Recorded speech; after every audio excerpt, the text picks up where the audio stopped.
تو اگر آپ صحیح رہیں گی نا ان کے بیٹے کے ساتھ، اپنے شوہر کے ساتھ، اس کے ماں باپ کے گھر پہ، تو آپ کا بیٹا بھی ویسے ہی آپ کو لے کے رہے گا. تو جیسی کرنی ویسی بھرنی، بات پوری کر لیتے ہوتے. اسلام میں نیگیٹو باتیں نہیں ہیں، اسلام میں پازیٹیو باتیں ہیں. سوچنے اور سمجھنے کی ضرورت ہے ہمیں. تو پھر ایسے تو پھر ساری آپ کی جو بھابیاں ہیں وہ بھی نہیں آپ کی ماں کو سنبھالیں گی، آپ کے ابو کو نہیں سنبھالیں گی. آپ کو اتنا ہی شوق ہے الگ رہنے کا، ان عورتوں سے پوچھیں جو رہتی ہیں. بہو بیمار ہو جائے نا، ماں بیمار ہو جائے تو کوئی سنبھالنے، کوئی دیکھنے والا بھی نہیں ہوتا ہے گھر پہ. ان عورتوں سے پوچھیں جا کے. ہم بھی شادی شدہ ہیں، ہمارے بھی بچے ہیں، لیکن کبھی مائنڈ میں یہ بات نہیں آئی کہ ہم الگ رہیں. الگ رہنا پتہ ہے کتنا مشکل کام ہے.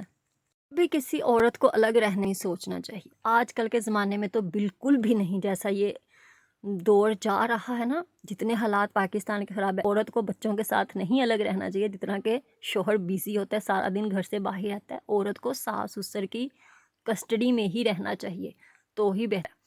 وہیں پہ رہ کے اپنی ساری خواہشات پوری کریں نا، سب کچھ آپ وہیں پہ مینیج کریں، پیار محبت سے. ساس سسر آپ کے رنگ میں ڈھل جائیں، پیار انہیں دیں، انہیں پیار سے اپنی طرف مائل کریں. دوسرا سوال تھا بیٹے کے تانے. چلو بیٹے کا تانا نہیں کوئی بھی دیتا ہوتا، بیٹا ہو بیٹی ہو، اللہ تعالیٰ صحت و تندرستی والی اولاد دے.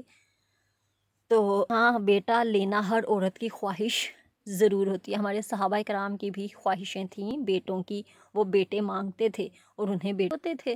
تو میں نے پہلے بھی کہا، بیٹا لینے کا جو طریقہ ہے وہ اپنے پیٹ پہ ہاتھ رکھ کے 5 وقت کی نماز کے ساتھ کہ اللہ تعالیٰ مجھے بیٹے جیسی نعمت سے نوازنا، میں اس کا نام محمد رکھوں گی. محمد کے ساتھ آپ کوئی بھی نام لگا لیں تو انشاءاللہ آپ کے گھر بیٹا ہی ہوگا. میرا بیٹا بھی ایسے ہوا، میری دوست کا بھی ایسے ہوا، میری کزن کا بھی ایسے ہوا، میری دوسری کزن کا بھی ایسے ہوا، میری بہت ساری فرینڈس کے ایسے ہوئے ہیں.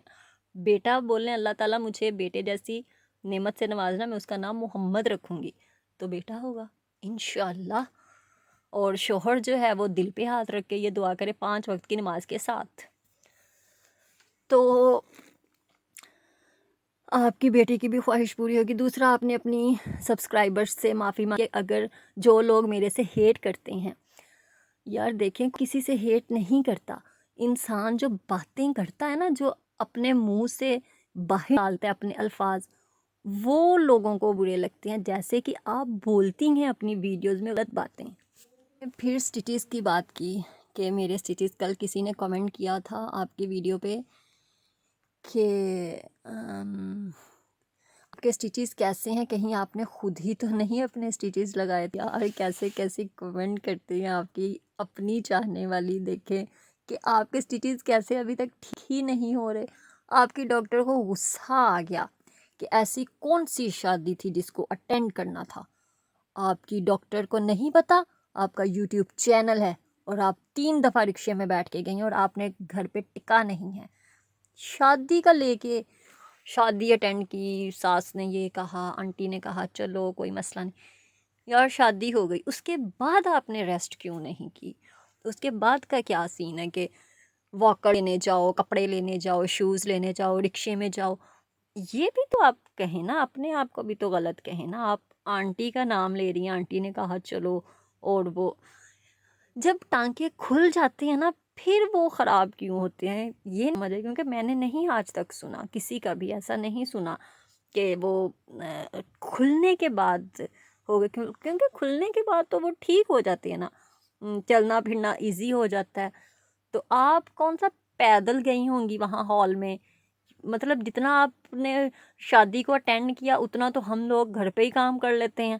تو آپ نے تو خیر کچھ نہیں ایسا کیا ہوگا جو شادی پہ آپ کے چیز خراب ہو گئے اور آپ نے اتنا اس کو ہائی لائٹ کر دیا ہوا ہے جی سٹیچز خراب. سٹیچ وہ ایک کیڑے سٹیچز ہے جڑے نہیں ٹھیک ہونے ہیں گے. آپ یہاں آ جائیں پنڈی، آپ کے سٹیچز ہم چیک کروا دیتے ہیں اچھے سے ہاسپٹل میں. ہماری جو اپنی ڈاکٹرز ہیں نا وہ بہت اچھی ہیں، بہت کوالیفائڈ ہیں. آپ کون سے، آپ پتہ نہیں، میرے خیال میں سیالکوٹ میں رہتی ہیں، تو آپ پنڈی کے بڑے اچھے ہاسپٹل ہیں. یا 2 دنوں میں آپ کے سٹیچز ٹھیک ہو جائیں گے. تو آپ کے سٹیچز نا اب ٹھیک ہونے چاہیے. ٹینشن ہو رہی ہے. ہم ہیں کچھ 3-4 خواتین ایسی جو کہ آپ کے اسٹیچز کو لے کے بہت زیادہ پریشان ہیں کہ آپ کے اسٹیچز ایسے ہیں کہ ٹھیک ہونے کا نام ہی نہیں لے رہے، تو ٹھیک ہونے چاہیے. آپ حاجت کے حاجت کے نفل مانگ لیں کہ اللہ تعالیٰ میرے اسٹیچز ٹھیک ہو جائیں، میں شکرانے کے نفل ادا کروں گی، تو انشاءاللہ آپ کے اسٹیچز ٹھیک ہو جائیں گے. ٹھیک ہے، پریشان ہوا کریں، آپ بہت پریشان ہوتی ہیں. کچھ عورتیں کہتی ہیں آپ سائیکو ہیں. آپ سائیکو نہیں ہیں، آپ مینٹلی طور پہ ڈسٹرب ہیں. آپ کو نا تھوڑا ریسٹ کی ضرورت ہے. آپ موبائل بند کر کے نا رکھ کے 2-3 ماہ کے لیے آپ ریسٹ کریں یا کہیں گھومنے پھرنے جائیں لیکن موبائل نہ ساتھ لے کے جائیں، بلاگنگ کے لیے نہ جائیں. خود اپنے مائنڈ کو ریلیکس رکھنے کے لیے، اس کو ریلیکس کرنے کے لیے آپ کہیں آؤٹنگ پہ نکلیں اپنے دونوں بچوں کو لے کے. ویسے بھی کریں تو کوئی مسئلہ نہیں ایسا. اسٹیچز ٹھیک ہو جائیں پھر جائے گا.